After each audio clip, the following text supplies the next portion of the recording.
I can understand why a lot of guys want to have really stupidly big arms. It's kind of one of the first things you see on somebody, and you're like, oh man, this guy works out, or this guy doesn't work out.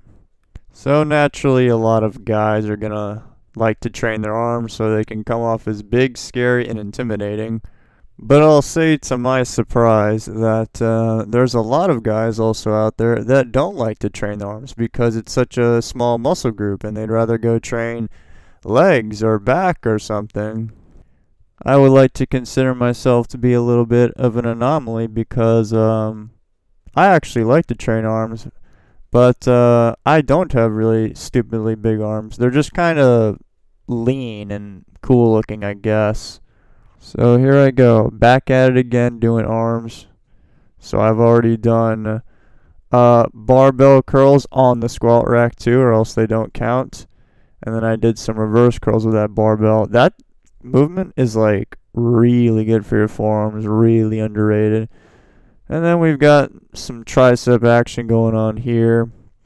I had a pump from doing those bicep curls, so I'm going to appear really stupidly vascular there. Biceps aren't really that complicated of a muscle, like back or legs or anything.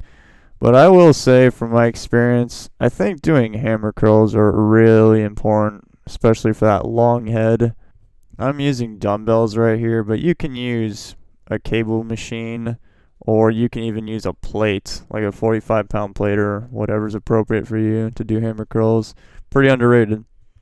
I usually, when I'm doing the hammer curls with dumbbells, I like to grab the dumbbell like in the center where I'm currently at or at the bottom because I find it to be harder than grabbing the tippity top of the grip. I also don't fully lock out either when I'm doing really any bicep curls. So now we got some classic tricep pushdowns here. I don't really like fully locking out on stuff. These tricep pushdowns are no different. When you lock out, you put a lot of strain and pressure on that poor little joint right there.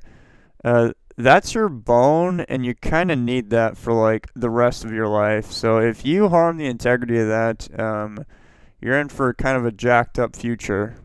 And then I finished up right here by simply turning around and pushing this thing over my head. I swear, sometimes this is easier than just standing up and pushing that thing down. Sometimes when the weight gets heavy when you're standing up, your shoulders can kind of come in and save the day, but I feel it a lot less on this movement.